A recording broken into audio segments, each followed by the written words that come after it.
factors that gives us confidence in the future of augmented reality is the level of investment being made by influential tech giants. And that includes most of the major platforms like Apple, Google, Facebook, and Amazon. But an important question is why? So what are their motivating factors? And we believe that answering that question can paint a picture about where AR is going and therefore where opportunities lie.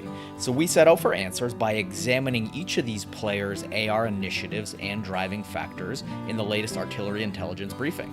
So one important theme we discovered is that the impetus for AR investment and innovation are vastly different for each major tech player, but a common thread is that they're each motivated to protect or grow their core businesses, and they're finding ways that AR helps accomplish that goal. So Google, for example, wants AR-based visual search to boost monetizable search query volume.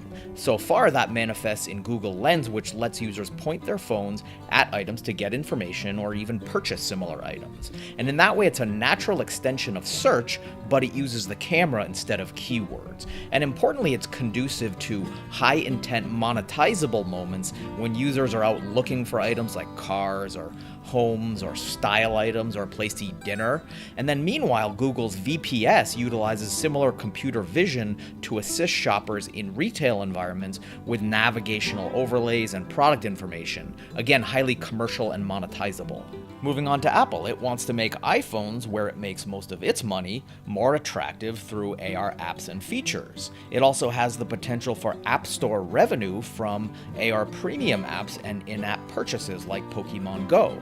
But more importantly, iPhone-based AR is cultivating users and developers for a future glasses-dominant era, where Apple is placing large bets that it could be its next post-iPhone flagship, again, pursuant to a hardware-based revenue model.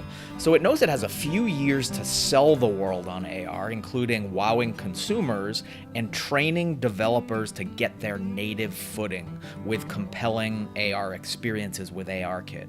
Now, we also believe the wild card for Apple will be audible AR through sound overlays in an all-day wearable like AirPods, which will eventually meld with its glasses-based approach for a more holistic sensory immersion. Onto Facebook, its business model correlates to how long we stay in its walled garden. So it sees AR as a compelling way to keep us there longer through visually immersive content sharing like AR camera effects. And it's already shown that AR lenses boost per session engagement metrics, which correlate closely to its ad monetization. Now, beyond correlation, AR lenses also directly monetize in a lot of native ways, like up-close product visualizations or selfie masks that let you try on cosmetics products or fashion accessories. And then branded lenses also increasingly flow into transactional functions to buy the product right within the app, which proves strong ROI signals to Facebook's advertisers. And speaking of transactions and commerce, Amazon sees AR also as a way for consumers to better visualize products in their homes and therefore spend more given a more informed purchase. And that same product visualization can reduce margin-depleting returns in bulky product categories like flat-screen TVs. And that's a strong motivator for the margin-obsessed Amazon.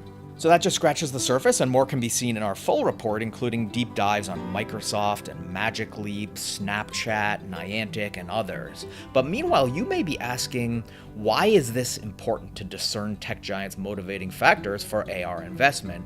And we believe it's simply because answering the question of why they're pursuing AR can inform the what and the how.